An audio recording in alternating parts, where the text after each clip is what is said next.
അച്ഛൻ്റെ അടുത്തുനിന്ന് പോരാൻ മനസ്സുണ്ടായിട്ടല്ല. പക്ഷെ ഫിദമ്മയുടെ അങ്ങനെ സംസാരിച്ചപ്പോൾ എനിക്ക് എങ്ങനെ സംസാരിച്ചു? അല്ല, പെട്ടെന്നെന്തോ അകലം വന്നതുപോലെ. ഞാൻ പറഞ്ഞത് മുഴുവൻ കേൾക്കാൻ പോലും തയ്യാറായില്ല. പരസ്പരം ചിലത് മറച്ചു വെക്കുമ്പോൾ ചിലപ്പോൾ അകലം കൂടും. എന്താ മാഡം ഞാൻ മറച്ചു വെക്കുന്നത്?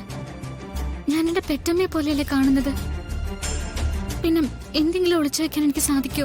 വരുണിന്റെ കാര്യത്തില് രാധിക എന്താ നമ്മളോട് പറഞ്ഞിട്ടുള്ളത്? വരുണിൽ നിന്ന് ഒഴിഞ്ഞു മാറാൻ ശ്രമിക്കുന്നു എന്നല്ലേ? വരുണും പ്രിയങ്കയും തമ്മിലുള്ള ബന്ധത്തിന് വേണ്ടി പ്രാർത്ഥിക്കുന്നു എന്നല്ലേ?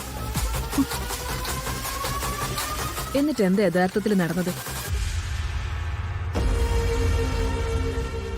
ജനസേവനത്തിനുള്ള താല്പര്യം എന്ന് പറഞ്ഞു ആശ്രമത്തിലേക്ക് പോകണമെന്ന് എന്നോട് നിർബന്ധം പിടിച്ചത്. യഥാർത്ഥത്തിൽ അതായിരുന്നു ഉദ്ദേശം. ആശ്രമത്തിൽ ഒരേ ദിവസം ചേരാൻ രണ്ടുപേരും ഒരുമിച്ച് തീരുമാനിച്ചാണോ? ചോദിച്ചത് കേട്ടില്ലേ? വരുൺ എങ്ങനെയാണ് ഇലക്ട്രീഷ്യന്റെ വേഷത്തിൽ ആശ്രമത്തിൽ എത്തിച്ചേർന്നത്? എനിക്കറിയില്ല. കള്ളം പറയരുത്. പരിശുദ്ധമായ ഒരു ആശ്രമത്തിലാ നിങ്ങൾ നിങ്ങളുടെ പ്രണയ നാടകം നടത്തുന്നത്.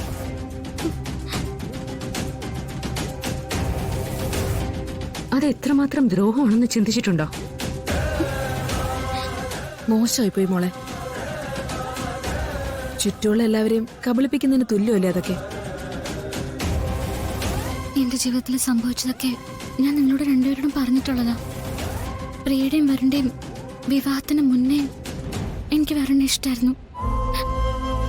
ദൈവനാരായണൻ തിരുമേനിയുടെ മകളെ വിവാഹം കഴിക്കണമെന്ന് വരുൺ പറഞ്ഞത് പ്രിയ ഉദ്ദേശിച്ചല്ല, അതെന്നെ ഉദ്ദേശിച്ച.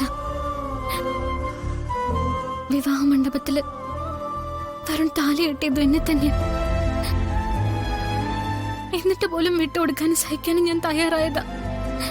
പക്ഷെ വരുൺ അതൊന്നും സമ്മതമല്ലായിരുന്നു.